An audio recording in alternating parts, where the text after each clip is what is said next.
That's fun. All right, well, it's 4:00. What time is it? At 4:01. 401. 4:01. Sure. Right. Welcome the public to Transportation Alternative Planning Committee meeting. Today, August 11th, 2021. First, a couple of housekeeping things. This is our first meeting where some of us are in person here at the Township Hall. Some of you guys are, at home or wherever on Teams or Zoom. And so this meeting is being recorded. So public comments, our comments are all being recorded, and the Township will be keeping all that information. So just let you know, they'll be keeping it, and what I've been told is actually it'll be available basically forever. Another thing is we do not have chat turned on because the challenge is people running the meeting and people that, if there's people here in the public in the meeting, they would not be able to see that. So it was sort of the Township's recommendation that these committees do not have the chat on. There's no way for us to really see that as a meeting's going on. I think those are a couple of housekeeping things. Patrick, did I miss anything? No. When I sort of went to the mini training course. And other than I apologize, this is our first time through on this, and I am taking minutes and managing this. And so Yeah, Patrick, maybe next meeting I can help manage that side of things. yeah, that's actually a good idea. Yeah, that way you can focus on the Yeah, minutes, so Okay. I'd be happy to do that Can next I meeting. minutes today? I mean, I'll No, take, I can I've got the take minutes. notes, but I'll manage the kind I've of got online 50% of platform. that stuff. Okay. Yeah. The good news is I apologize for butting in, but the recording symbol from Zoom is not on the screen here, so you're not recording this meeting yet on Zoom. Oh, okay. Got it. Thank There you you. go. Hope that helped. Yes, thank you very much. Recording in progress. There you go. And Thank then you. maybe minimize the chat or the participant list. Yeah. Who's here from TAP? It's really hard to read that list from across the room. 1, 2, 3, 4, 5, 6 of us. 6. So with that, is there a motion to adopt the agenda?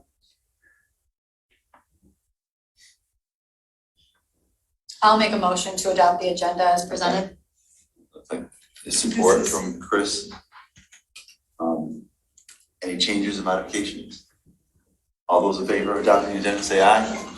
Aye. Opposed? Approval of the minutes from our last meeting. Is there a motion to approve the minutes from our July meeting?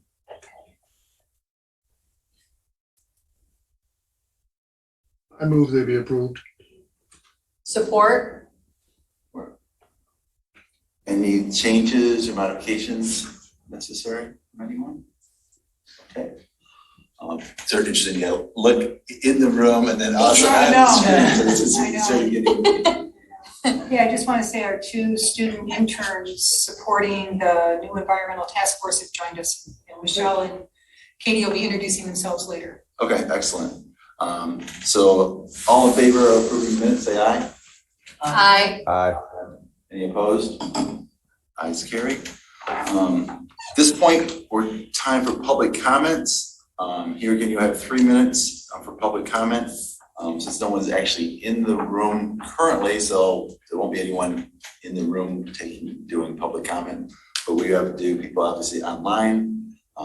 So Patrick, is there anyone with their hand up that would like to speak under public comment? We also, here again, we're limited, we do 3 minutes as far as public comment. Okay, it's James Matamore. Did I get him? Yes, no, I've got, I guess I have to unmute him, Yeah, I am here. huh? Okay. Thank you. So I live on Stone Meadow Court. I spoke at the last meeting as well. I am one of the homeowners who's quite emphatically opposed to the Honey Creek pathway.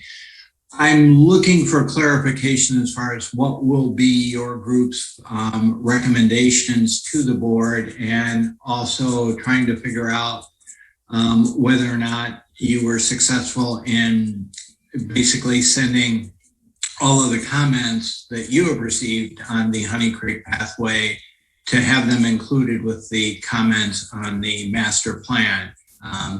If not, I just, my neighbors and I want to add our comments, directly to the master plan comments. So those are my questions and concerns, and I look forward to what you have to say about that today.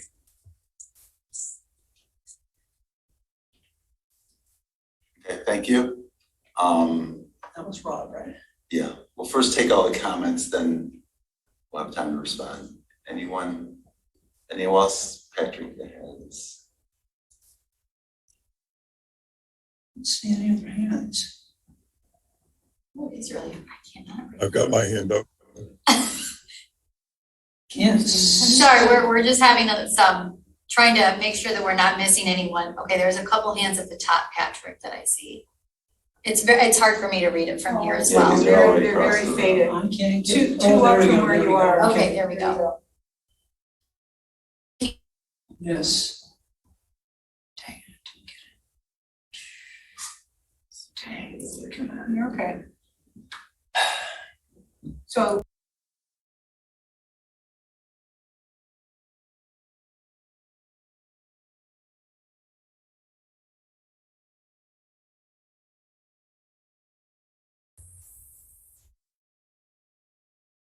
Hello?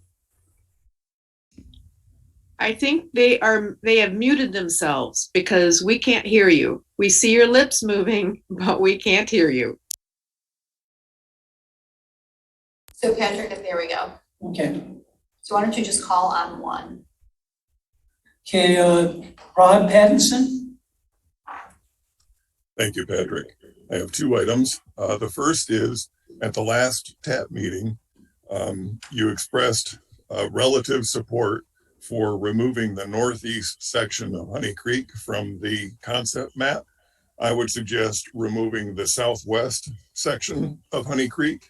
In other sections of the master plan, those sections of Honey Creek are protected wetlands.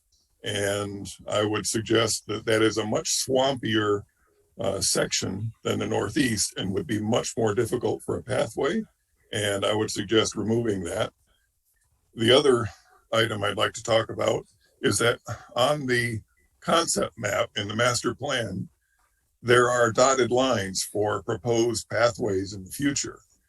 Because of the issue that a Sico resident has had of trespassers on their property because of a map that was mined by Google Maps from Sico Township that showed a project that fell through, but the trail that was associated with that project remained on Google Maps, and it's on private property, and they've had trespassers for over 3 years and can't get Google to remove the trail.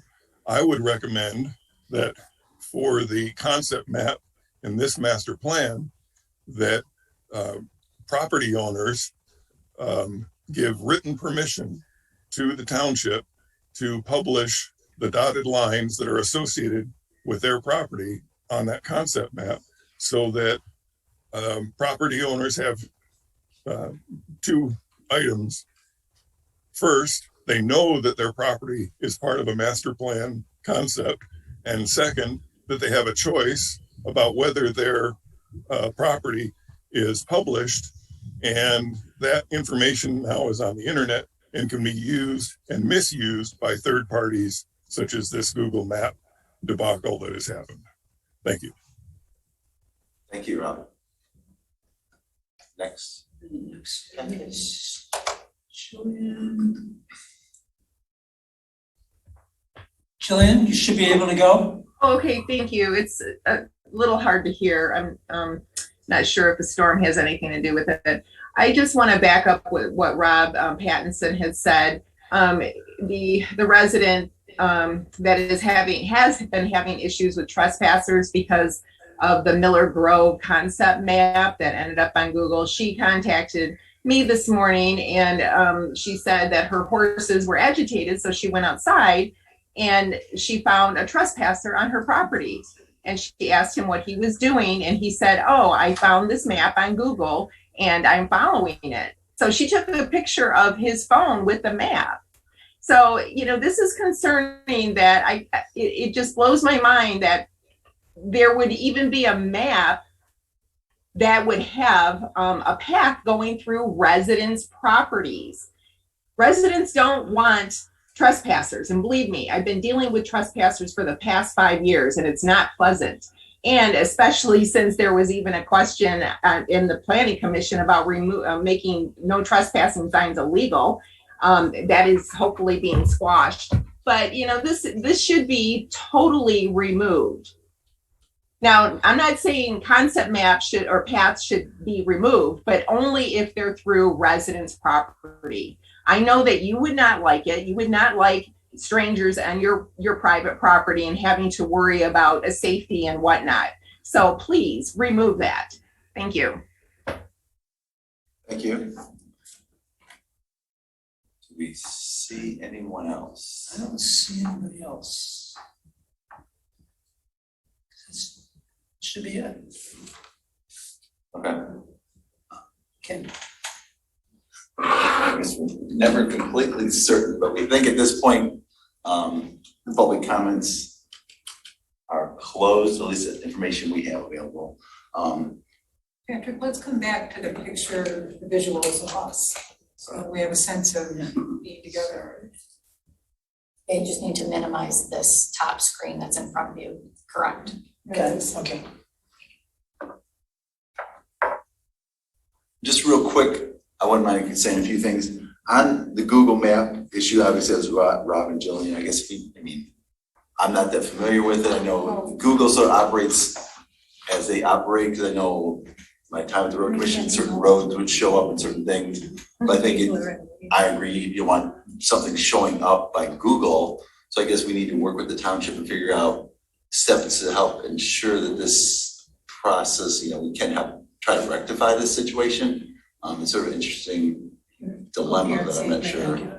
Suzanne? Yeah, I just would like, to note that I'd be curious to know whether or not somebody created this Google map on their own based on the concept map, or if that concept map was automatically uploaded from Google, like somebody does a search and then like automatically populates, because there are two different ways that you can do that.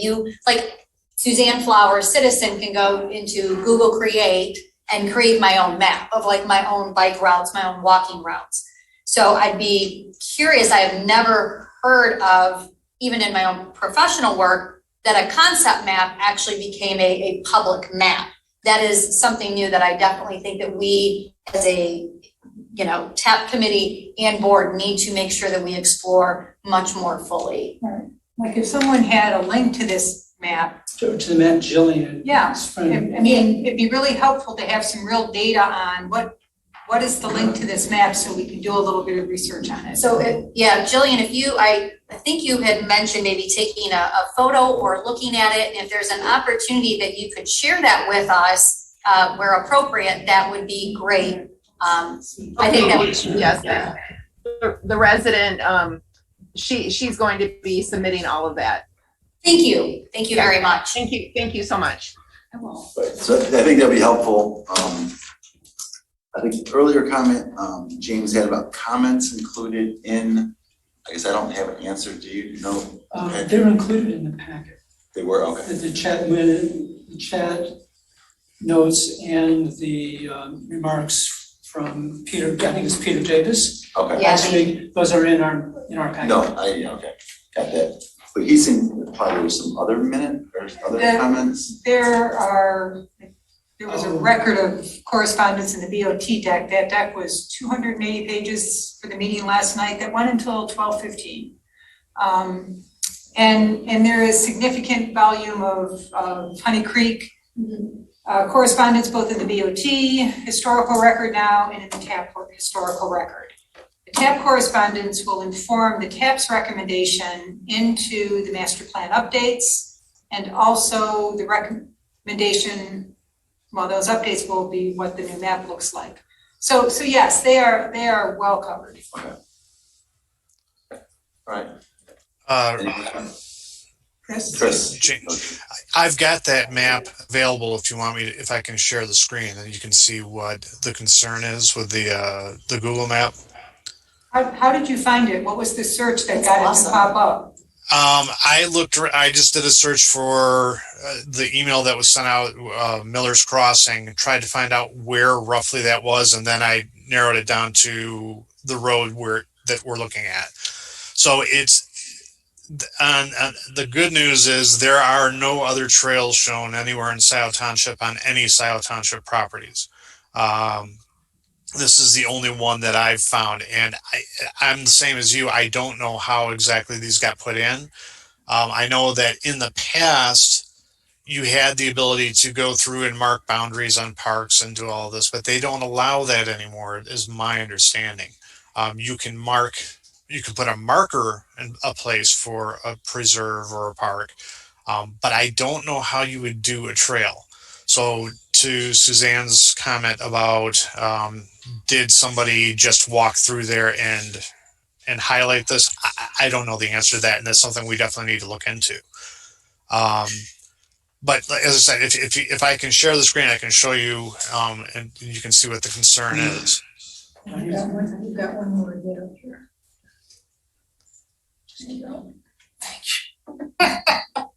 We get more pop-ups, sorry. We will get better about this. Right. Put you in charge.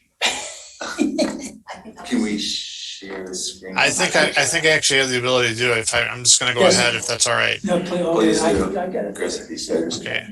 Are you seeing a Google map now? Yep. Yes. Okay. So you can't really see much from here. This aerial is kind of muddy and what have you, but definitely you can see that they're showing the trail going into this gentleman's driveway. And then down here going between homes, and really there's nothing there. So I can understand the concern. Now, if you look at Washtenaws map and their aerial, these are the two parcels that were going to be developed. There's definitely, I can understand where there are some trails there, and I think that Google, as it looks at aerials, it tries to interpret lines. And so, it isn't terribly surprising to me that they put some kind of a trail here, but definitely this does not match. Let me put it back in this other view. Does not match this. So that's what the concern is, how did this get put in, and I have not seen the PUD map, so I don't know exactly, or the PUD plan. I don't know exactly how that looked. But that, I think, would be the first step, is to find that old PUD, see if it does match directly with this. And if it does, then we have a pretty good idea where Google got it from. And, that's something we need to address. Chris, how does this correlate with the concept map out of TAP? It doesn't. It doesn't. It doesn't sound like it correlates at all. No, this has got nothing to do with the TAP map. But I think that the concern is that if Google took a PUD map and made this route, then it might take the TAP map and make a route as well. So I understand where that concern is coming from. And that's something, I'm really surprised that Google is being as difficult as they are about removing these routes. And I think if the township attorney were to contact them and say, hey, look, we're getting complaints from our residents that this is going through private property, that it's a route that doesn't exist, that might be something that, we then have a solution to the problem. But there's a couple of different issues going on here. As far as this, I think the first step is to try to find out exactly how they determined this and what we can do to get it removed. And then from there, just, the Honey Creek issue is a totally different subject, but it is a concern that I can understand where the residents are coming from. All right. Well, thank you, Chris, for, Yep. because it was sort of like, what, now we have a better understanding, clear understanding what was going on and all. So thank you for doing a little bit of research, digging in and finding what the concern was. Okay, at this point, We're moving on to TAP business, hybrid procedures. We covered that. Is there anything else that we need to? We're learning those. The other item is a new committee member, Steve Kern. Is there any discussion? No, I think we're at a point. This is a recommendation that came from Patrick. Patrick is very positive. I've met with this individual. Gosh, if you were going to write a profile of who you want to join TAP and really get into pathways, this is it.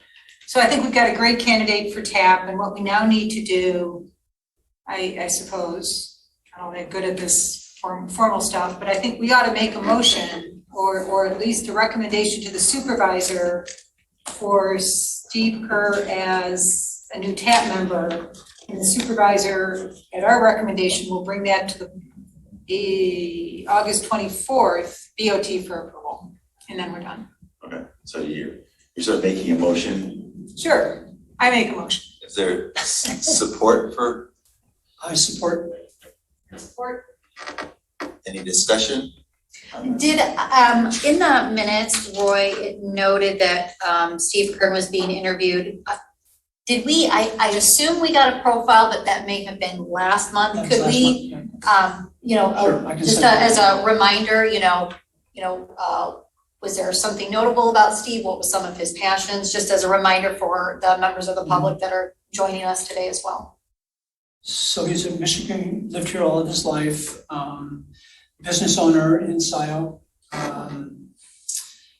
is a passionate bicyclist, in particular dirt roads.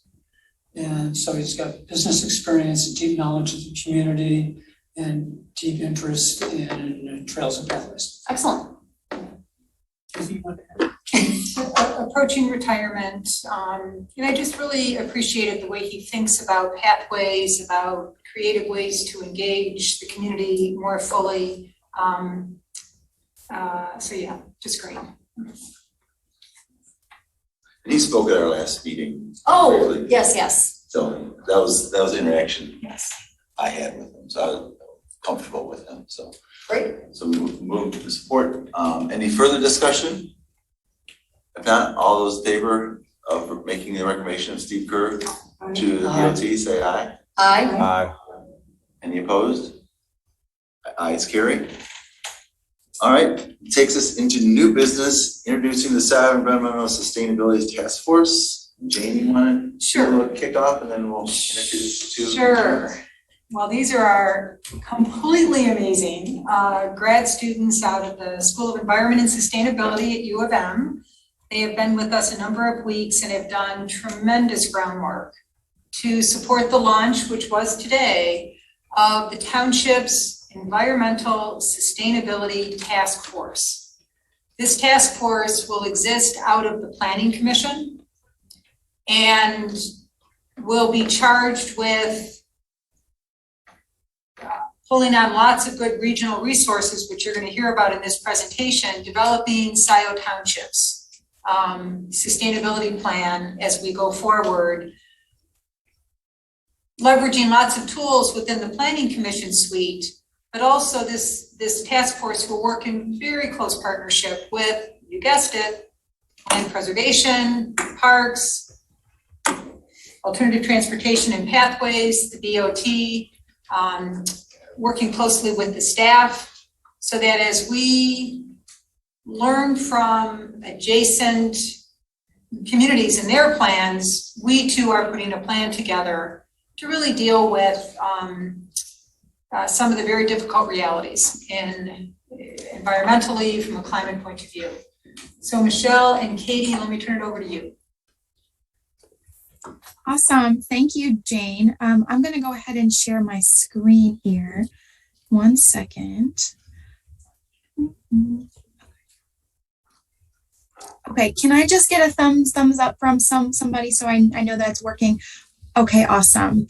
So I'm just going to go ahead and get. Oh, we lost it. I'm sorry. Oh, One sec. It'll come back. I did something. It's a share button. Oh no, not to worry. So just Patrick, you go up at the top and go to stop. sharing, All right, and then let her take over the screen. okay, you got it. All right, Michelle, try again.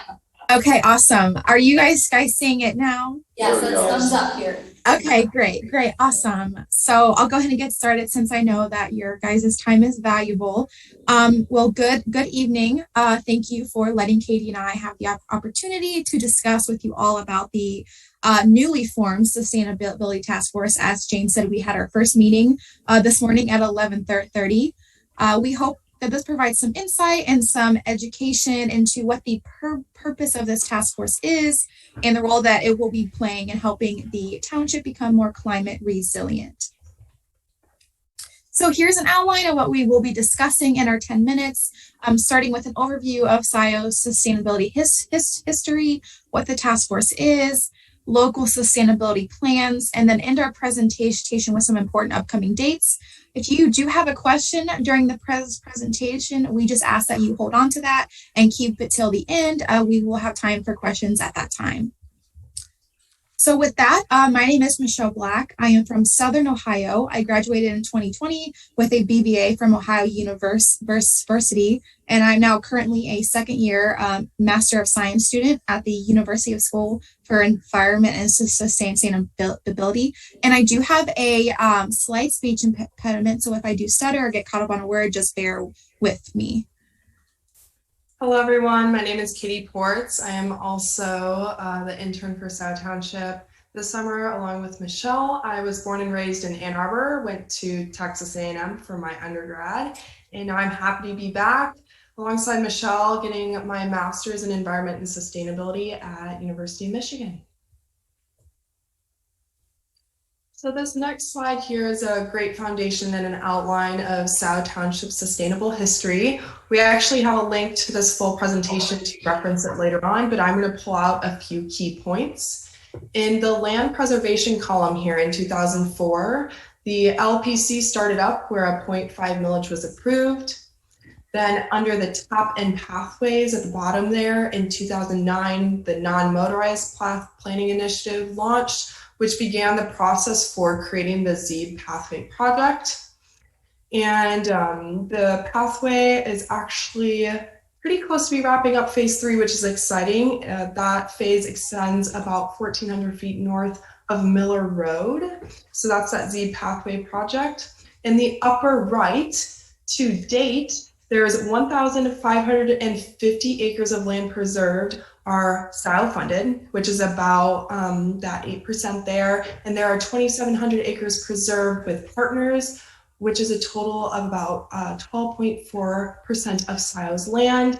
Some of you may know President Biden just launched a goal of having 30% of land preserved. So SIO is well on its way, but this is something that the task force is very knowledgeable of moving forward and trying to reach that goal. And then finally, to wrap up on this slide, the Van Curler Preserve and phase 4 of the ZEEB Road pathway are to be underway in 2022.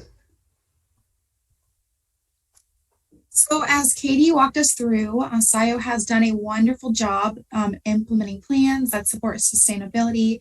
Here are just some of the great things that the township is doing, which we pulled from the master plan. Under land use and preservation, the master plan mentioned that the township wanted to focus on promoting park recreation near higher density areas and preserving open space buffers. Sliding over here to the right, under community plans, it was also mentioned that establishing programs to promote local agricultural products were important. The township also stated that they wanted to expand their public transit and non-motorized routes, in addition to encouraging low impact development strategies. And we are planning on the task force to build upon these that were already built over the years. Okay, so what exactly is this task force? Its formation is part of a 5-year master plan revision currently underway.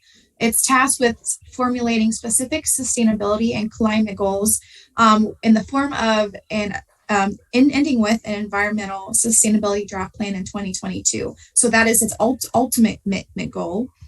Katie and I spent the beginning of the summer gathering information from surrounding communities to find out what sustainability strategies were implemented to help us benchmark and gain information. And then we're planning on the task force to identify opportunities and practices for reducing energy use and carbon emissions. So this diagram here just shows the interconnectedness of all the township stakeholders and how each part adds their own value to the task force's mission. It is vital that we work in partnership and synergy, since all of us share a different perspective on what sustainability is and what it means to us, and how each one contributes their own to societal sustainability. You can see that this being visualized by all the lines connecting to each other directly and indirectly as being a part of this overall environmental sustainability plan draft. So we hope that this shows you how valuable TAP's inputs are to the township. And with that, I'll pass it off to Katie to discuss some of the plans around us. So building a solid foundation for the task force to be successful is really essential, and we've so far presented to many other boards and commissions, and we found that creating this great educational base on what's going around in the community via sustainability plans really helps with communication and knowing the right terminology. So we've actually condensed the educational portion of our longer task force presentation into a few slides to just get some general knowledge on the main notes here. So I'll go ahead and start off with the state of Michigan and Washoe County. They both declared climate emergency. With doing so, the state has created an executive order to make all state-owned and operated buildings carbon neutral by 2050. Washoe County had aligned with the city of Ann Arbor to go carbon neutral by 2030, but it's important to note that Washoe County's carbon neutrality goal is just in their government-owned buildings. It's important, and then Washoe County has currently invested about $2.5 million to change to LED lighting at county facilities, and they've stated that they're actually going to come out with their own climate action plan within the end of this year. Ann Arbor has created a carbon neutrality plan called A20, which some of you may be familiar with. It outlines the renewable energy plan and carbon neutrality community-wide, citywide for them by 2030. Ann Arbor goal is to increase non-motorized transport, preserve local and natural habitats, and have a high level of community involvement, which includes one of their ambassador programs, which is a very intensive 9-week program, as well as A20 Week, which helps promote a lot of local businesses, and also has online, because of COVID this past year, they had online educational seminars for the community to attend. So Ann Arbor's definitely been leading the way lately with that. After analyzing several city and township plans listed here at the side, again, we have a lot more information, so if you're interested, please just let us know. We've come out with a few commonalities that we'd like to know for SIO. Moving towards 100% renewable energy and the difference between the community side versus the government-owned buildings, encouraging green building standards, expanding non-motorized transport, which includes paths, bike lanes, and sidewalks, increasing EV infrastructure like charging and parking, creating rain and community gardens, preserving high water quality, as we know the Huron River's right next door here, and educating the community in a fun and very interactive way. So I'll go ahead and pass it back to Michelle to discuss why the task force is so important to Sico Township. Yeah, so why is the task force so important? Why does this matter? Climate change has far-reaching effects, and we are anticipating the effects of climate change becoming more intense and frequent on the township as time goes on. It has the potential to damage infrastructure and transportation systems, in addition to really impacting human health. Communities that include low income, elderly, immigrants, and outdoor workers are communities that are particularly vulnerable to the effects of climate change. So it is important that we take a proactive approach, since there are these populations in SIO. We included some of the township demographics here to the right to highlight that there are people that live here that consider themselves part of these communities. This includes about 4.4% of township residences living in poverty. 15% identify as immigrants, and 17% of our community is 65 years or older. So I'm sure you're asking yourselves, what role do I play within the task force? So some of the roles that we see TAP playing in the task force are supportive and engaging roles. Sustainability is a group effort, and we need all members of our township to help carry out the task force duties. We're also asking for help identifying opportunities for improvement and offering suggestions as well. All stakeholders in SIO provide their own unique value that the township can really use to make this draft plan as holistic and inclusive as possible. So this past summer, we've done a lot of extensive research, and this is just a little snippet presentation that we presented to you guys. And we are very happy to say that we did have our first task force meeting this morning, which was very successful. It was wonderful meeting everyone.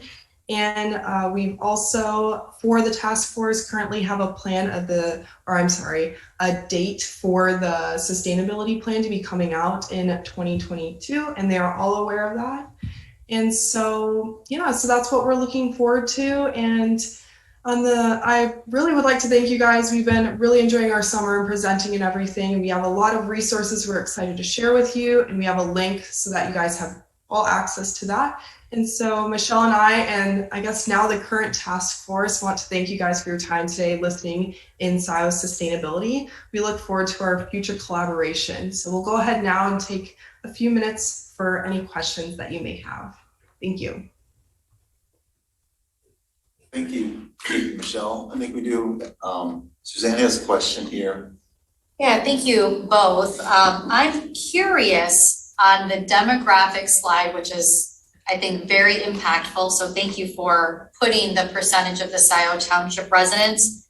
I'm curious by out to either 2030 or 2045, given the aging of our township and state collectively, what do those percentages look like over the next 10, 20, and 30 years? Or is that looking to be maintain somewhat at like a 17%? Are we looking to see larger increases, because that would be, more of our township potentially being very vulnerable to these climate change risks? Yeah, you bring up a really great point. The projections that we have found are actually very general and just on the population projections. And primarily our research this summer was the sustainability plans around the community. And that wasn't a huge report. We don't currently have the projections because that wasn't our main focus this summer, but obviously that's a huge consideration moving forward for the task force, right? In terms of making those sustainability plans of what that group is going to look like. Okay, thank you. Are there other TAP members that have questions? Yeah. I'll do it for you. You ask a question. I think Patrick has a question. I'm wondering what the two most interesting things you learned about SIO that affect our sustainability opportunities. Could be three, could be one, but. I think Michelle and I could probably both give one. We're currently finishing up a vulnerability report for SIO Township. So that kind of outlines the main risks and exposures that SIO has given climate change. And one thing that I noticed is actually, at least on Washtenaw County's site, SIO does not have any current warming or cooling facilities, while a lot of other townships in the area do, because extreme heat and obviously extreme cold temperatures are becoming more prominent because of climate change. So if they are there, they're not being reported to Washtenaw County. And that was one thing that I thought was interesting that I could grab onto from that report that we're creating right now. Well, that's interesting. Thank you. Yeah, I think the most interesting thing I found was just the amount, how dedicated SIO is to land preservation, just coming from out of state and reading about all of the millages and the easements, and the preserves. I think that was pretty incredible and something you all should really pat yourselves on the back for. Thank you, Michelle and Kate. We do take a lot of pride in that. All right. We've been doing it for a while, so that's exciting to see. Anyone else? Okay, well, thank you, Michelle and Kate, for joining us today. Good luck on everything. You guys will be wrapping up your work and going back to school soon, or what? How long are you going to be working with us at SIO? This is our last week this week, so we are wrapping everything up. But I do have to say the task force members you are extremely well equipped with their education and passion, everything, just as you all shared now. I think they are all very excited and have the resources that we've built this summer to help move you guys toward sustainability. And one idea that we're pursuing, I've been working with Jan Culbertson, who's the chair of the Planning Commission, and then Jacqueline Courteau, who's the DOT rep. The three of us have been working together to sort of get this thing off the ground. And one idea that we have, and we're going to see if Katie and Michelle can put a good word in for us. At U of M, the School of Environment and Sustainability Cs just put out their request for graduate student projects. And we might see if we could go find another student or two who might come and be of support to this task force as it gets off the ground. And given the remarkable work you guys have done, how many weeks? 6, 8, 10? How many weeks were you guys with us? 8, 10, something? Yeah, 8 or 10. It's amazing how much you've gotten done, and the capacity to work independently, shape a work plan for yourself. We're really hoping we can continue this partnership with Cs as we get into the early phase of the task force. So talk it up. We definitely will. I think doing a master project, I think Michelle and I, we're working on a master project right now. Sure. Fairly highly of that process. So Yes. we will talk all about you guys. Don't worry. That'd be great. That'd be great. Okay, well, thank you both for doing work this summer here in SIO and for all your work. And thank you today for joining us before you're leaving your last few days. So thank you for sharing that. Good luck with your future work at U of M. So, Thank you. Thank you guys so much. Have a great evening. All right. Bye-bye. Okay, moving on the agenda, quadrant updates. The first ones are continued discussion on Honey Creek Pathway. The maps attached. I'll just start out. After our last meeting, some of the comments and some of the information, I went back and did a little research, and I went to the county GIS, which I use quite a bit working at the county. When I didn't work at the county, it's a valuable resource. It has a lot of information. So what I did is just pulled up, some of that land that was part of the route, and then clicked on the wetland. And it did, I think one of the gentlemen today said, that's one of the concerns, I think, is Mr. Patterson, that some of that is wetland. So I think we talked about, there might not be that much support for the northern part of the segment versus the southern part might be, but I was really looking at the southern part from basically Z-Bon up through West Delhi, through Pratt. And a lot of that is sort of neighborhood open space, I'm sure, was set aside. I'm sure a reason it was set aside, I don't know if factual, but it was wetland, so you couldn't build there anyway. So a lot of times developers would be happy to set that land aside because they couldn't build homes there anyways. But it would be a challenge for Sico Township for anyone to build trails through wetlands. I mean, it's possible, but it's very expensive. Boardwalks are very expensive to build and very expensive to maintain. So I can see, a lot of that route is through a wetland area. And here again, those GIS maps, they're not perfect. Sometimes you get out there and you find out the limits do change when you do the field condition, but it was pretty substantial. It wasn't like there's portions of it, but pretty much of it was, showing up. I don't know, Patrick, can we pull that map up and I don't remember asking something either. It was just in there. It's in here, so if you wanna look at that. So if anyone has any questions about the map, I was wondering. Chris, could you put that map up? I was just starting to do that. Give me a second. All right, thank you. So great to have you here. I was just thinking, it is so great to have Chris at the table, you know? All right, I am trying to find. Here we go, wetlands. So here's the ProQuest site, and the route is basically shown going down through here. You can see that here's Honey Creek, and it basically shows everything as wetland.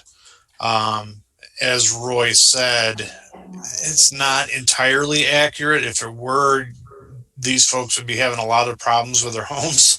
But it is definitely a concern. I know that the thinking of the original route was, boy, it'd be great if you could find, do a really good detailed survey, figure out exactly what is wetland, see if there's any way to avoid that, and then you've got just this great natural amenity available to the township. But, certainly since everything, the discussions started a few months ago here, it's worth re-envisioning or reinvestigating. And I am more than happy to do whatever the township directs me to do in terms of that route. If it means taking it off, that's fine. If it's just a portion of it coming off, that's fine too. But I'm going to defer to, again, I need direction from TAP, and we'll make it happen. Would it be helpful if Chris brought up, Chris, can you bring up the Honey Creek map? I just did a little walk through the township to see if we could find the big maps that we posted way back when. On those phone boards. But it'd be helpful. I'm gonna have to do a little digging to get to it. So, all right, maybe we can keep talking while you're digging. Why don't you come off screen for a second? We'll come back. So where does all that lead you? Well, as a constructor of a lot of paths in Washington County, building through wetlands is pretty challenging and very expensive. So for the most part, at county parks, we try to avoid building boardwalks anymore because they're so expensive to build initially, and in 20 years or more, even actually some of the wood stuff starts, twisting and turning sooner than that, and maintaining them, it just becomes very expensive. Obviously, there's other materials that you can build boardwalks out of wood. It's not the only thing. But end of the day, they are very expensive. So I mean, if this was the county, I'd probably recommend, this is probably not an ideal route to try to, keep on a map. It seems like this should, if there was an interest, I'd like this, there might be another route, either along the roadway or some way if you're trying to get out there. But the Honey Creek doesn't look like a very good solution. I was gonna say that given the nature of the area, given residents' concern, legitimate, very reasonable and understanding concerns, there are possibly sidewalk opportunities, and then I think good wayfinding that could be implemented long-term to ensure that we are directing people to either sidewalks or safer spaces that they can navigate to make the connections that they'd like to connect to other destinations. Again, the county parks has done a nice job of wayfinding to say, hey, you're only 5 minutes from here by walking or 10 minutes by bike, et cetera. I think a combination of those tools would go a long way to ensure that we direct visitors or people who are not familiar with the area to stay off of people's personal property and utilize the existing sidewalk and or wide shoulders or even bike lanes if feasible to do that long term. I have the map if you want to pull that up. Yes, please. Okay. Also curious to see if Chris or Norm have a perspective on this.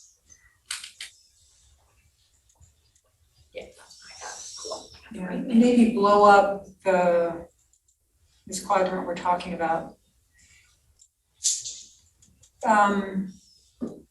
When we put this on the map, and I did not anticipate this map somehow getting into the master plan, because it had, this section in particular had not yet at all been vetted. It represents nothing more than some concept thinking. And so to just share some of the thinking that originated this, again, concept, was trying to create another connection to the border to border. And sort of a pathway conundrum in the township for many years until we solved it was, gosh, what's the north-south corridor? Wagner's awfully narrow and gorgeous trees you wouldn't want to touch. And so it became Zeeb and the Zeeb Road pathway. But this quadrant was just, the idea was looking for a connection to border. My thinking as it has evolved is that, and we're all saying the same thing in slightly different ways. And I said this at the last meeting. For me, there are three drivers here. One is the impact on private property. Two is the highly sensitive nature of these wetlands. And three is this emerging sustainability priority and a respect for the environmental sensitivity of this area. For all of those reasons, I too lean toward just pulling the whole thing off the map. Before we do that, here's what I want us to think through.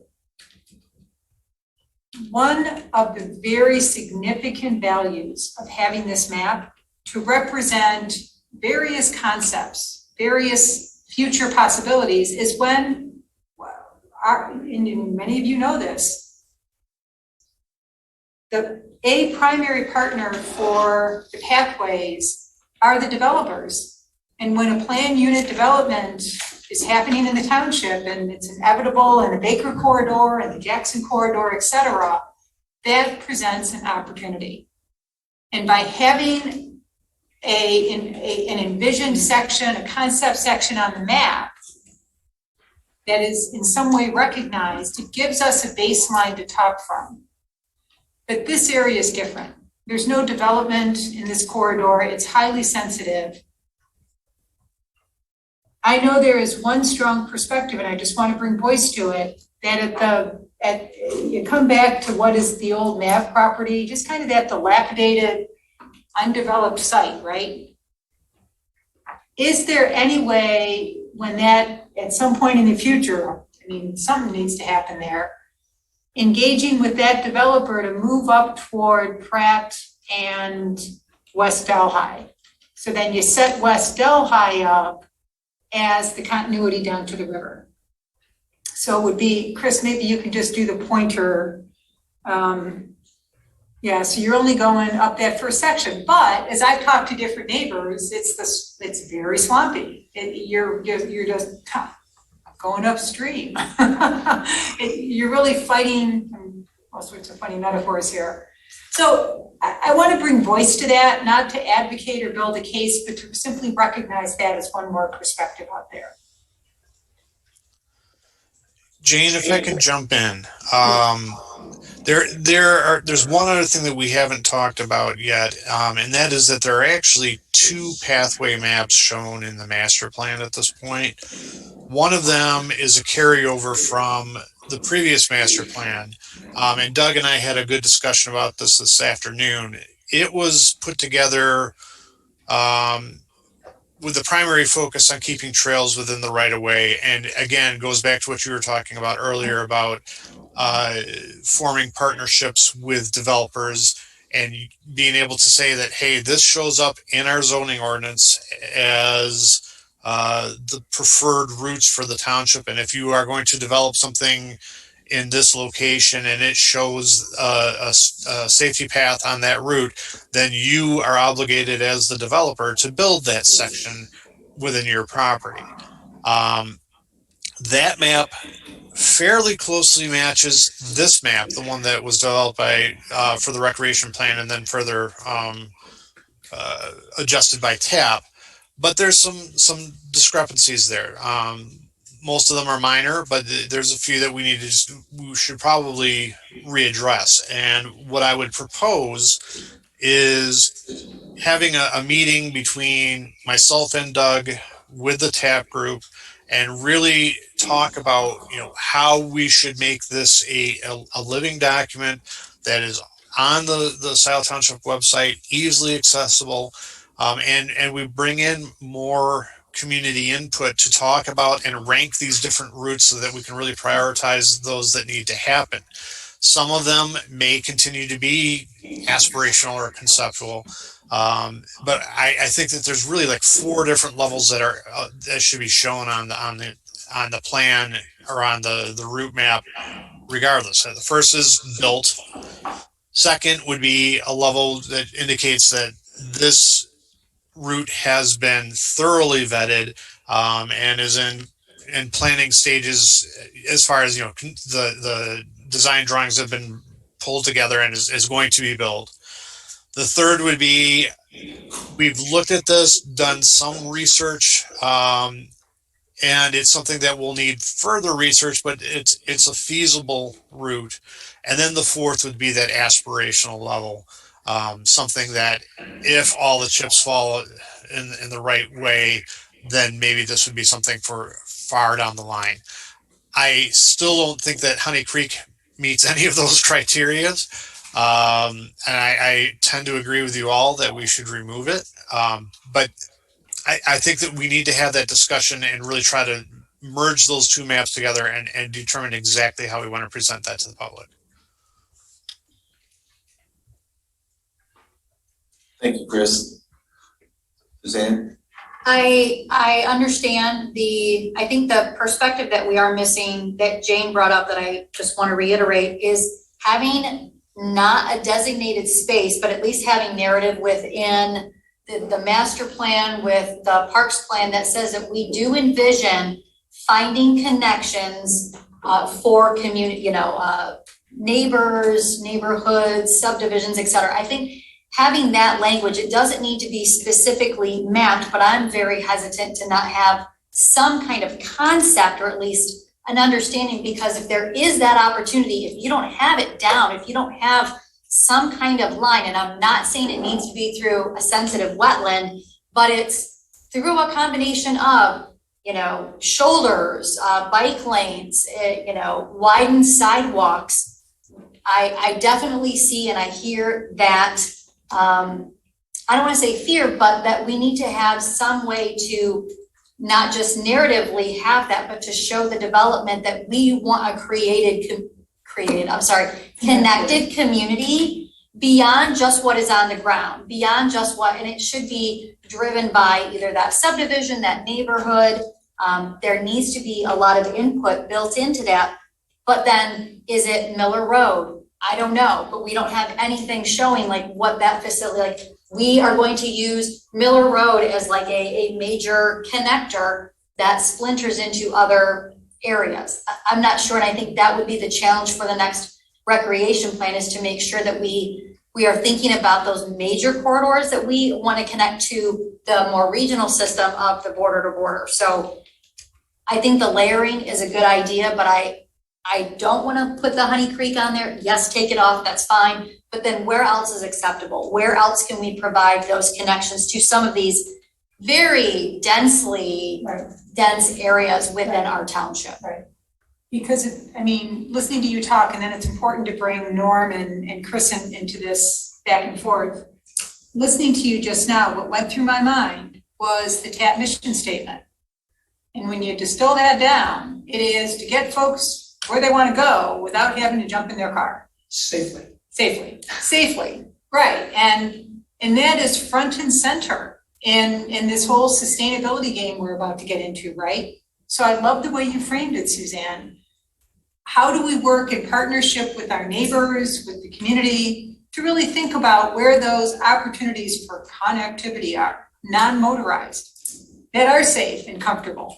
Yeah. All right, should we pull this map down, Chris, so we can bring it back? Yeah. Chris, yes. Yeah, so this is excellent conversation, and I just wanted to bring up that we did have a planning commission meeting Monday night, this past Monday, and this was brought up. Some of the conversation detailed possibly obviously taking down the Honey Creek path and putting up something that was more textual, something in text, or maybe even combining figure 15 and 16 of the master plan. In both cases, probably taking down the proposed path that was along Honey Creek. I'm not sure I could say it any better than what Suzanne and Chris just said. I would like to see something up in that northeast quadrant, because looking at the map, that really is our only connection.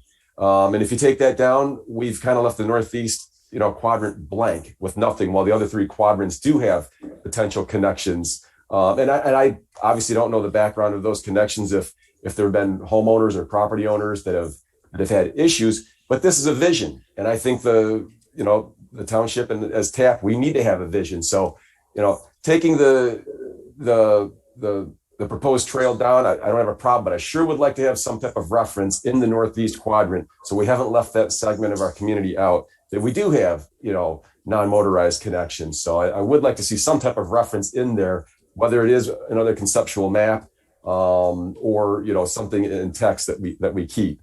So that's just kind of, I think, from the planning, or at least my perspective on that. Thank you, Chris. Norm, do you have anything that you'd like to add to our?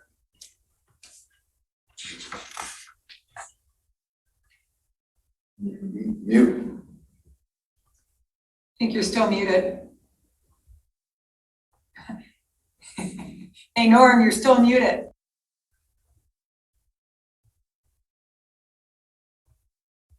Is that better? Hear me now?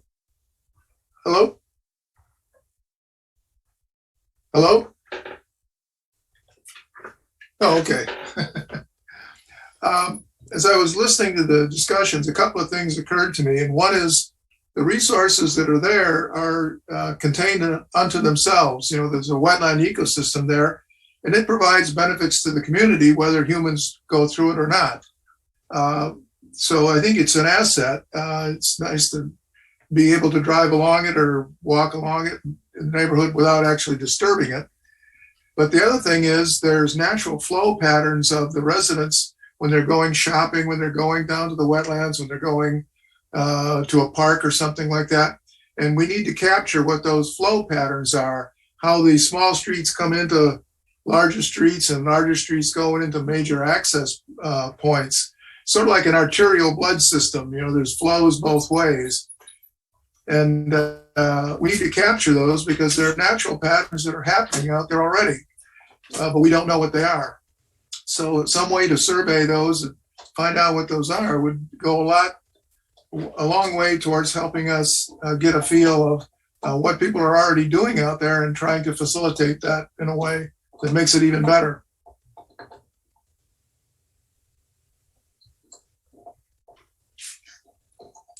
Patrick, you're muted again.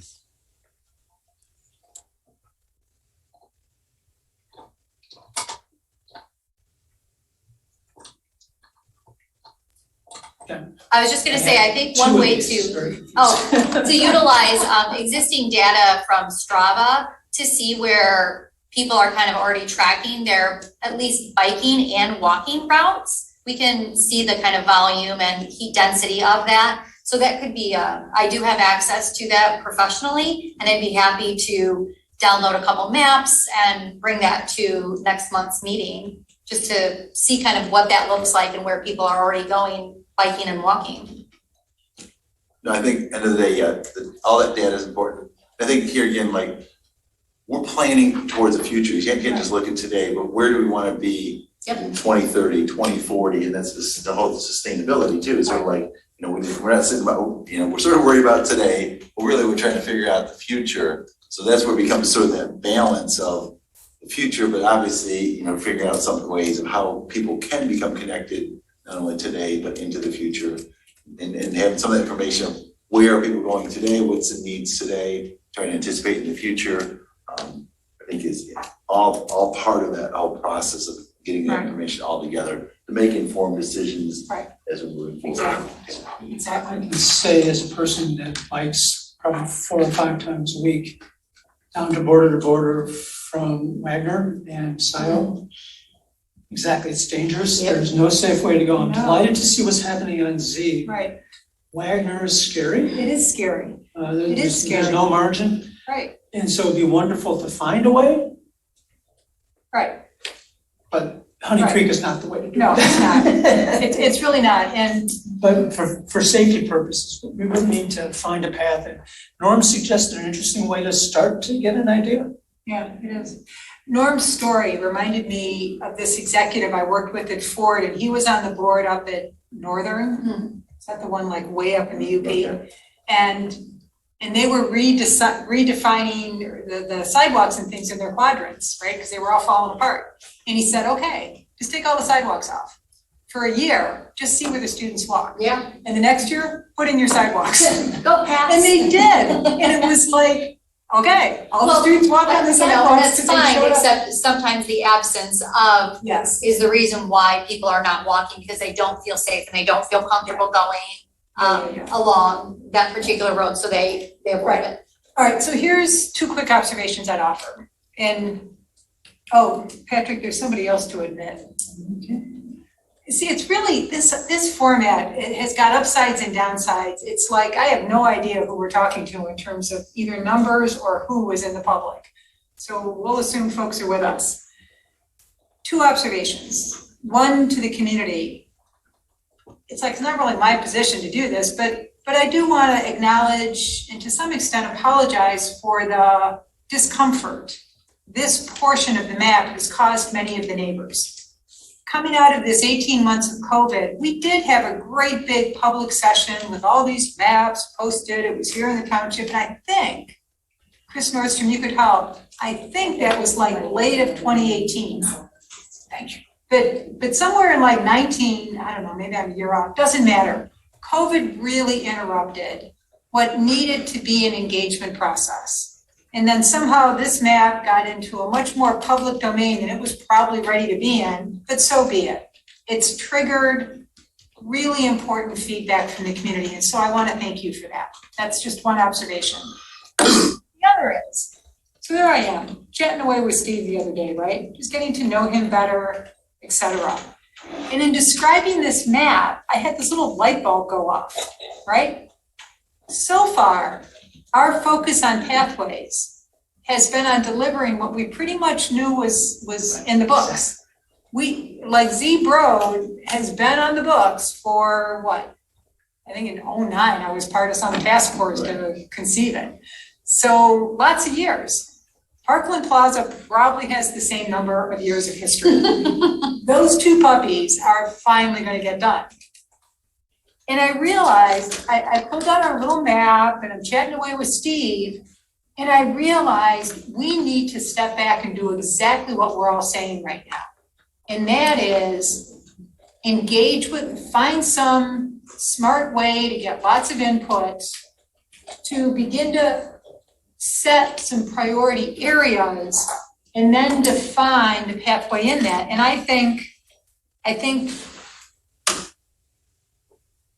two emerge, right? I realize this is completely unhelpful to you. I'm holding up a tiny little map. But coming to the end of Parkland Plaza and knowing that Sico View is willing to play ball, thinking about what is the path over to Liberty? And what is the route that gets us to Liberty and Wagner? And who are the partners? There's interest, there's some momentum there, and it's time to sort of bring that conversation back. That's one area. The second area is out in the southeast quadrant. There's one developer, and some of those conversations are underway, but there's a township parcel out there, and it's going to connect to some important work LPC's doing. Part of this is a little wait and see. But we ought to be revisiting this area to just kind of know what the possibilities are, what's emerging, what's looking more probable. Up here in the,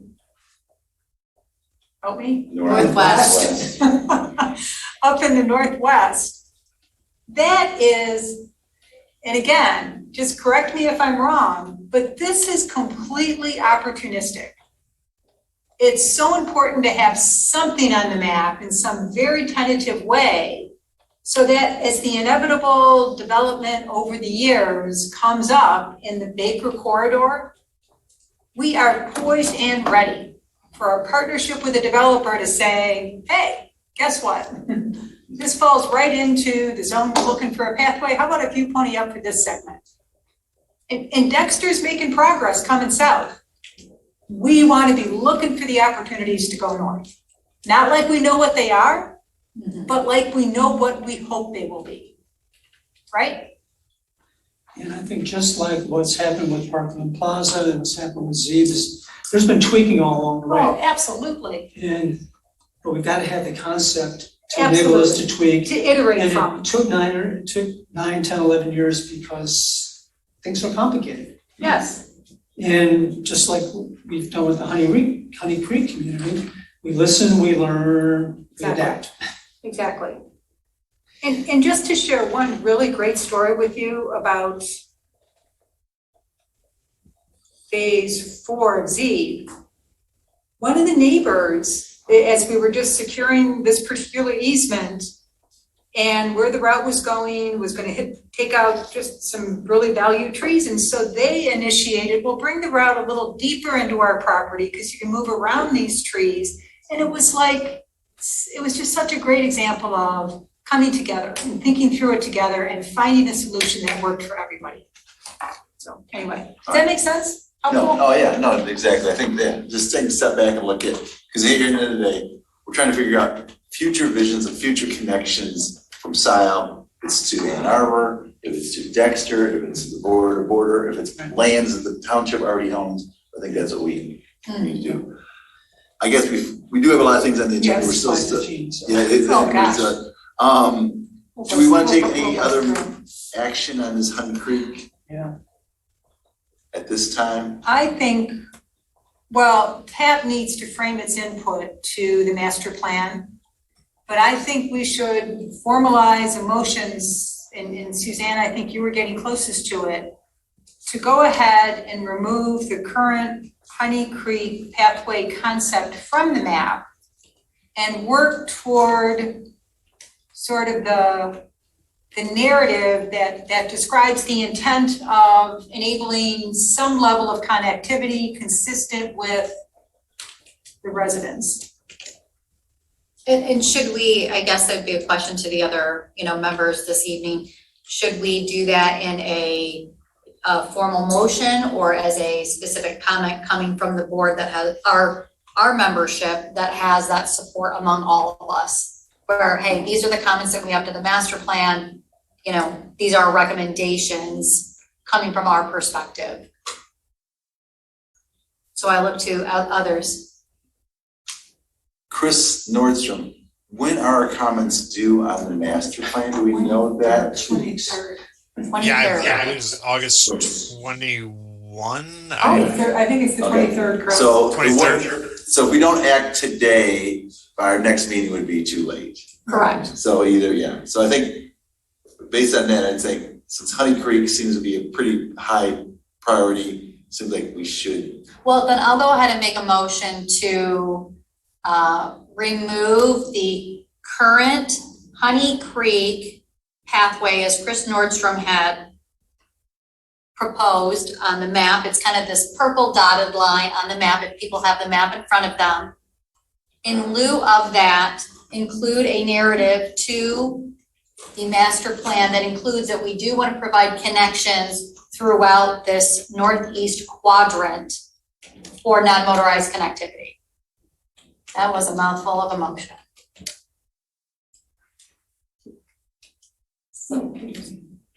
No, because it's past all the comments. Is there support for Suzanne's? Yeah, well, I'm really Motion. sensitive to getting these guys involved. Well, I guess it fails then. I'll second. Okay, Chris will second that. Is there further discussion on this resolution or motion? Joy motion, right? Mhm. I'll say I think you captured it well. I'm not sure. Hopefully Patrick got it all. I got most of it, except for the very end. It's gonna be great for narrative, non-motorized connectivity, northeast You want to read quadrant. what you got? 1 second. All right, so we're gonna have to finish it. So Suzanne moved that we remove the current Honey Creek pathway concept from the current map and develop a narrative for the master plan that states that we want to provide connections throughout the community with non-motorized transportation, but that's become phase on. Perfect. Yeah, I mean, Non-motorized Options. oh, thank you. so is that consistent with what? Yes, it is. That captures my sentiment. Any further discussion on this motion? I have just a quick thought of is, as far as the narrative, do we have a timeline or something that would give us some type of goal to at least submit something that we can put in the master plan? That's the 23rd. I think anyone can submit comment. Like if I wanted to submit a comment, or the members of the public who are participating today want to comment specifically, and then we can also provide, or are you talking about something formal from TAP? I was thinking more along the lines of something more formal from TAP, but I guess I'll defer if it's not needed before the 23rd. Remember that these comments are going towards another draft of the master plan. So, if you can come up with something rough for now, and just indicate that you want to have that basic sentiment included in the plan, then, we can make the adjustments on this end, send it back out again for further discussion and approval, and, I think meet everybody's needs. So That Chris, sounds to be specific, Chris, we're fine with this for now. Yep, I'm on board. Okay. Any further discussion? If not, take a vote. All those in favor say aye. Aye. Opposed? Ayes carried. Thank you for everyone's contribution on this, and thank you to the public for bringing it to our attention. With that, probably go quickly on these updates. I'm happy to do Z Road. I think we've been getting the updates from OHM, from the inspector, and driving by there, making good progress out there. LJ, moving forward on that, so it's exciting to see, curb getting installed, boardwalks getting installed, walls getting installed, base getting installed. So it's all starting to come together. Probably another 2 months, I would guess. We'll see actually a path out there. So that's exciting. Yes, Patrick. So where it ends, there'll be a smooth transition into Z Road in the near future. So is it just gonna end? So I wanna know is, can I go down that path and then slide off onto Z Road? It's gonna end at a driveway right now. Yes, So in that driveway, I Yes. can go out? yes, Okay. So people will stop at a driveway, then you have to go out. yes. Okay. Might go across that driveway. Quite. And then there'll probably be a sign saying path Yes. ends. Path ends. And so then you have to exit. Till next year. Perfect. Hopefully it Exactly. continues. All right, thanks. So that's exciting. The one other thing I'm aware of, and again, it was just a really helpful resident, she was someone on Peters Road, but she raises an issue that I think is really worth figuring out how to get some momentum behind, and that is traffic calming on Z. Even when we were out there, a fairly large group of us were out there months ago doing the initial layout of section 4. I was amazed at I did not realize how much traffic moves on that section of Z, and man, how fast it goes. So, little old tap over here, is there any way we can bring a voice to, hey, road commission, any traffic calming possibilities we could advocate for? Generally, traffic calming is done on neighborhood streets, not primary roads. Yeah. And so, I mean, so be careful what you ask for, because okay, figure out a way to divert traffic. So that means you're probably gonna be putting more traffic on Wagner Road or other roads. So it becomes a balance, because there is a desire that people live north of this area coming down Z Road. Z Roads is an interchange. So that's where they're probably going, getting on the freeway going, whether getting on Miller going up to M14. So answer that question is, you can talk to the road commission, but traffic calming on a primary road, Oh, rough. And speed limits are set by the state police, so that's, it's probably not gonna happen anytime That's soon. tricky. Um, Is the speed limits locked One thing in? that does control some is roundabouts, so that's, by having a roundabout put in at different locations, that actually does, control some speed. So, My comment on that would be similar to Roy's, and I think the pavement markings that are going to be utilized along Z as part of this pathway will be very, very important. And so as you are looking at your billable items, from your consultants, is there a way to add a contrasting color along your crosswalks? There's no federal there's no federal highway rule or AASHTO rule that says you cannot do that. You absolutely can. And so I can see somebody who wants to cross Z for the very first time where people have never had to cross before to get across this trail. That is a huge conflict point and could be potentially a conflict point. So how do we educate the residents, area residents, and how do we bring more attention to that you're going to see something there that is not normally there? I think that is a good conversation to have with your consultants.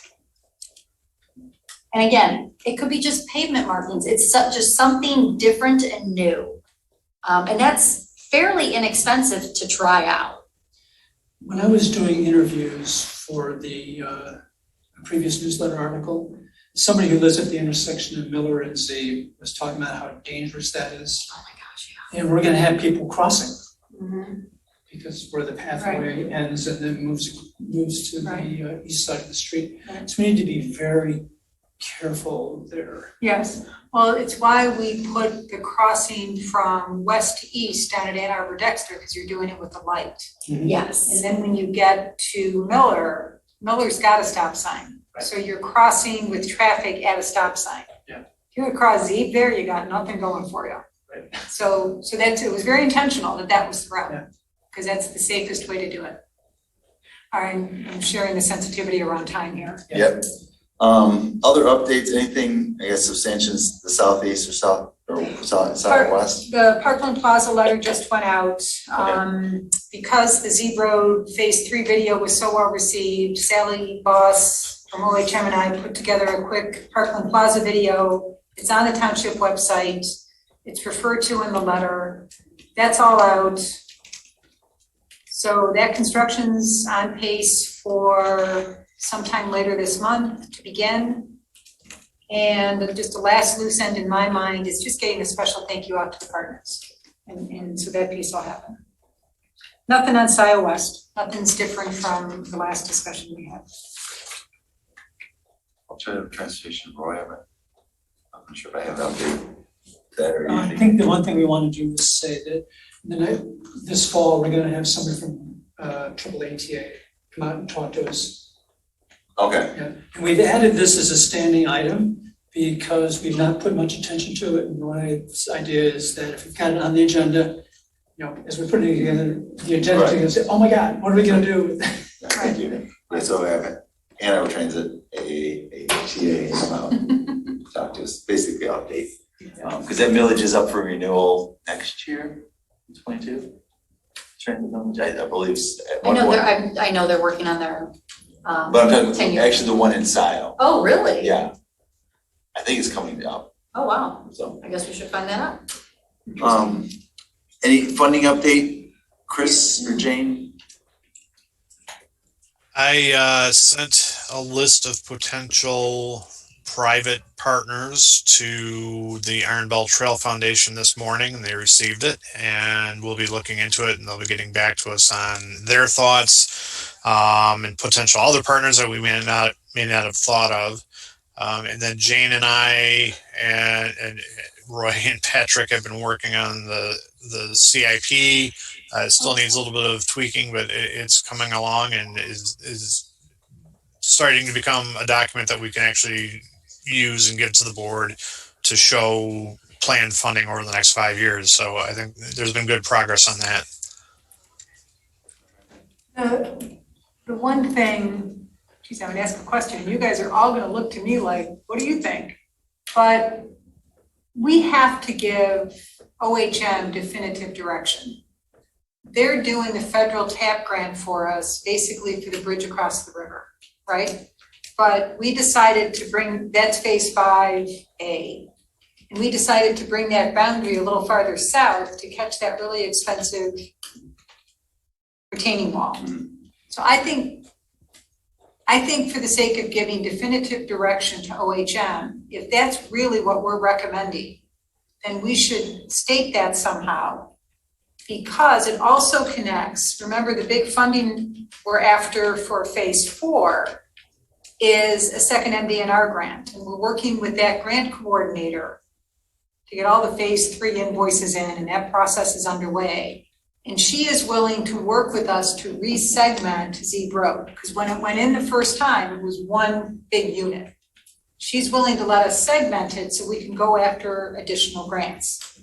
So we have to define the boundary of phase 4, which will obviously be the end of 3, to what I think will be the south end of that retaining wall. My only question would be, as a TAP committee, I mean, I think TAP we're recommending, we want to build the Zeeb Road. So if OHM and the DNR and others say you should slice it up this way to leverage funding, That's another good point. why do we, because if they figure out another way to do this, I think all of us in TAP, at least it would be my recommendation, go It's for up it. That's what makes the most sense. Yeah. You guys sort of figure out, Yeah, that's yeah, why yeah. you hire the You're consultants, exactly you hire right. those professionals, like, Yes. figure out what makes the most sense so we leverage the most Yes. dollars coming back. So rather than us saying, let's draw that line Yeah, here yeah, versus here, so. Thank you. Okay. You're exactly right, because our output, our recommendations approved by the board, thank you very much, we're done. We're getting really close to hiring finally a township administrator. This is a question that person would wrestle with, Right. along How with would the you- consultants hired. And because I'm in this crazy hybrid role of having a finger in that pie and a finger in the staff, which, oh, by the way, the wheels are finally beginning to move. On a position description for the project manager for Parks and Pathways and the staffing. Great. So those two things are finally moving, but you're exactly right. So I take it back. Easy one. I guess new business, how about old business? Input to the master plan. Obviously, we have now days to do that. Obviously, individuals can do that. It's gonna, as a committee, I'm not sure we're gonna be able to get our arms around this. And I guess a question for Chris Nordstrom. So obviously, the township's updating their master plan. We're, as a TAP committee, we're always sort of looking at things, as far as connections, and we're gonna be continuing to do that. Even though, let's say we finalize this master plan, if someone comes up with a great idea and a great connection and new happen, we don't have to wait 5 years to update the master plan if we want to bring something. So it's like, the master plan's here, but it's ever evolving. So if Suzanne or a developer or we come up with an idea, so it's one point in time. Right. But if we figure out something in 22, it's like, Yeah. oh, this might be a better solution. So I don't Right. think, the August 23rd is a date, but don't just, stop thinking about alternatives, because we figure out another way in November. It's like, I think Chris was hinting at that a moment ago. Right, yeah, Keep whether it you're talking the living recreation, I'm sorry, whether you're talking the recreation plan or the comprehensive plan, it's a living document. Right. And that's understood. So again, my expertise is in recreation planning. I can tell you for certain that if a project came along that, an opportunity that just simply didn't exist earlier, you can amend that plan, and it's an easy process. With the comprehensive plan, again, it's meant to be a guideline for the community. It's not meant to be, this is a set in stone, this is the only way these routes can go. Things change, and everybody recognizes that. So yeah, absolutely, it can be changed as needed. okay. And you also referenced what's currently called the PROS plan, Park, Recreation, Open Space. And that too will go through an update cycle soon. And I'm gonna really suggest we begin to call that thing the Parks, and pathways, recreation, open space, or something that gets the pathway element in there a little more prominently, since it's going to be just such big investments in coming years. Yes, pretty soon. Oh, Chris, you're went on muted. mute. Muted yourself, Chris. We can't hear you. Sorry, this is technically the Paths, Preserves, Parks, and Open Space Master Plan. That's I'm going to make a recommendation when we get into this point next time around that we simplify it back down to recreation plan. Good idea. That's too funny. Excellent. The other thing on their agenda is public engagement. Oh, we didn't close this out. Okay, The reality on the master plan, all due respect to the planners in the crowd, man, that's a hard thing to get into, But I think what it's come down to. The only thing missing is ADUs. Yeah. Accessory dwelling units, come on. I personally, I think it's down to us individually. Yes. And each of I us agree. individually need to provide some input. And just like all the residents do, and to Chris's point, it's the next iteration. We might decide to postpone the approval a year and wait for this sustainability report. Who knows? It's a living document. It's hitting a milestone, but it's a living milestone, so to speak, right? But we ought to, excuse my language, suck it up and go read that sucker. Get a sense of it. It is interesting in spots. Yeah. Oh, I I mean, didn't it's know that. pretty, if you've gone through a master plan, it's pretty standard. It's demographics, it's future land use, there's some, That was all really Yeah. interesting. You learned a lot about the township. yeah, Yeah. So it's there's good. been a lot of work. What I did notice is that pathways are not, It's understated. that's a nice way to put it. But And it's that was okay. my big takeaway, is I Yeah, got yeah. about 6 places where Yeah. pathways need to be introduced. And I can send those to you, Chris. Yeah, and I will say again that the comprehensive plan, there's a reason it's called a comprehensive plan. It's covering everything. The pathway focus is something that you really want to jump on when you get into the recreation plan. You might consider developing a non-motorized transportation plan as a completely separate document. And that's a discussion for another time. But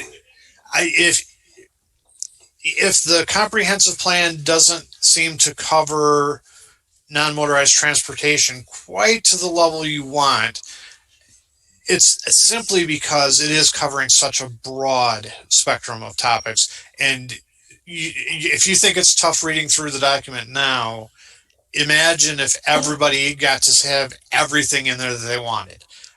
It would be a little bit cumbersome, to say the least. So just keep that in mind as you read this. Certainly, the reason a draft is released is so that they can get input and we can make changes as needed to reflect what the community wants to show. But I wouldn't get too hung up on, well, this one doesn't have 5 pages on pathways. That's what we're going to do when we get into the recreation plan next year.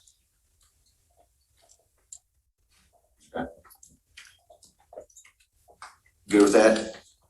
I'm thinking our public engagement, we bring that up next Yeah. meeting. Chris, you all helped us with the public engagement efforts around Z Road, around the thing we did in here, right? Yeah. Yeah. Can you all make some initial recommendations about what I wanted to pick up on Jane's comments about it's time now to look forward, where are our next opportunities, what are our next priorities? Because we talked about that at the last meeting, we had some interesting discussions, but they were a little unfocused. Maybe that's like a separate work session. Yeah, Yeah. I think so the blend of that is, let's start that conversation at the next meeting. Yep. Because I think Steve has a lot of ideas, which I was really impressed with, and Margie has a lot of ideas. Right, and So- Suzanne did also. And Suzanne, Yeah. so I just think we make that a primary focus for the next meeting and then have a more specific ask. Right, Okay, that makes sense. Any updates from previous meetings that have? everything's that we committed to do last month is done. Wow. And the only thing hanging from the past is the AAATA. Okay, which was on the agenda. Committee reports, Norm or Chris, have anything that pressing we need Just to? something, a couple of quick notes. We had a very successful outing at West Sile Woods last Saturday, in spite of the mosquitoes. That was good. And the intern students will be presenting their survey of natural resources of West Sile and Liberty Pond at the next PAB meeting. So it'll be a half-hour presentation, and you're all invited to come to that. When is that meeting? I think it's the second Tuesday of August, no, September. I lost a month here. Okay, What time? 7:30, no, that's not right, that's. I think it's, there may be a special time arrangement because of the length of the meeting. I better not give a time. okay, we can track that down. And did you have another item, Norm? That's it. Okay. Chris, anything? There really wasn't too much from this past Monday's planning commission meeting other than approving an addition, a storage addition, and discussing the sign ordinance. And I'm happy if you have any questions, feel free to ask.